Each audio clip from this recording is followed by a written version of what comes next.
भिखारी का आत्मसम्मान। एक भिखारी किसी स्टेशन पर पेंसिलों से भरा कटोरा लेकर बैठा हुआ था। एक युवा व्यवसायी उधर से गुजरा और उसने कटोरे में 50 रुपए डाल दिए, लेकिन उसने कोई पेंसिल नहीं ली। उसके बाद वह ट्रेन में बैठ गया। डब्बे का दरवाजा बंद ही होने वाला था कि अधिकारी एकाएक ट्रेन से उतरकर भिखारी के पास लौटा और कुछ पेंसिल्स उठाकर बोला, मैं कुछ पेंसिल्स लूंगा। इन पेंसिलों की कीमत है। आखिरकार तुम एक व्यापारी हो और मैं भी। उसके बाद वह युवा तेजी से ट्रेन में चढ़ गया। कुछ वर्षों बाद वह व्यवसायी एक पार्टी में गया। वह भिखारी भी वहां मौजूद था। भिखारी ने उस व्यवसायी को देखते ही पहचान लिया। वह उसके पास जाकर बोला, आप शायद मुझे नहीं पहचान रहे हैं, लेकिन मैं आपको पहचानता हूं। इसके बाद उसने उसके साथ घटी उस घटना का जिक्र किया। व्यवसायी ने कहा, तुम्हारे याद दिलाने पर मुझे याद आ रहा है कि तुम भिखारी भीख मांग रहे थे, लेकिन तुम यहाँ सूट और टाई में क्या कर रहे हो?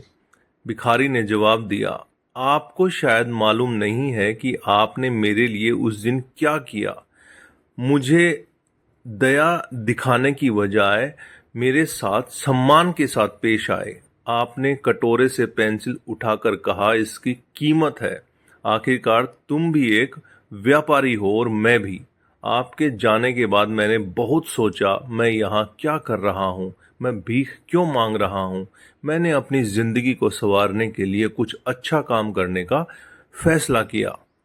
मैंने अपना थैला उठाया और घूम घूम कर पेंसिल बेचने लगा।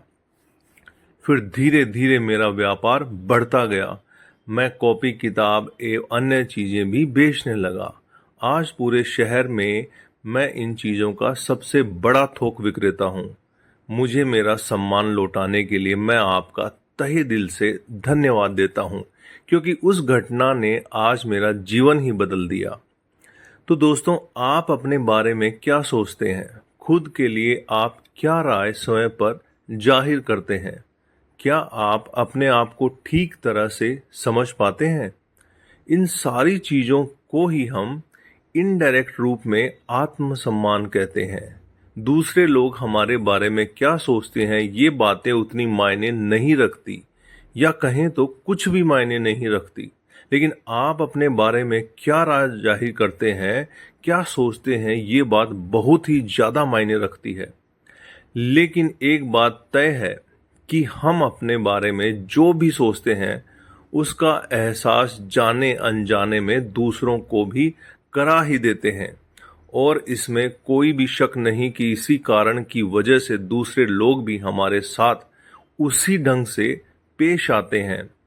याद रखें कि आत्मसम्मान की वजह से ही हमारे अंदर प्रेरणा पैदा होती है, या कहें तो हम आत्म प्रेरित होते हैं। इसीलिए आवश्यक है कि हम अपने बारे में एक श्रेष्ठ राय बनाएं और आत्मसम्मान से पूर्ण जीवन जिएं। तो दोस्तों, ये आपको कैसा लगा नीचे कमेंट करके बताइएगा। नहीं है तो चैनल को सब्सक्राइब कीजिएगा, शेयर कीजिएगा। आप सभी लोगों का तहे दिल से बहुत बहुत धन्यवाद।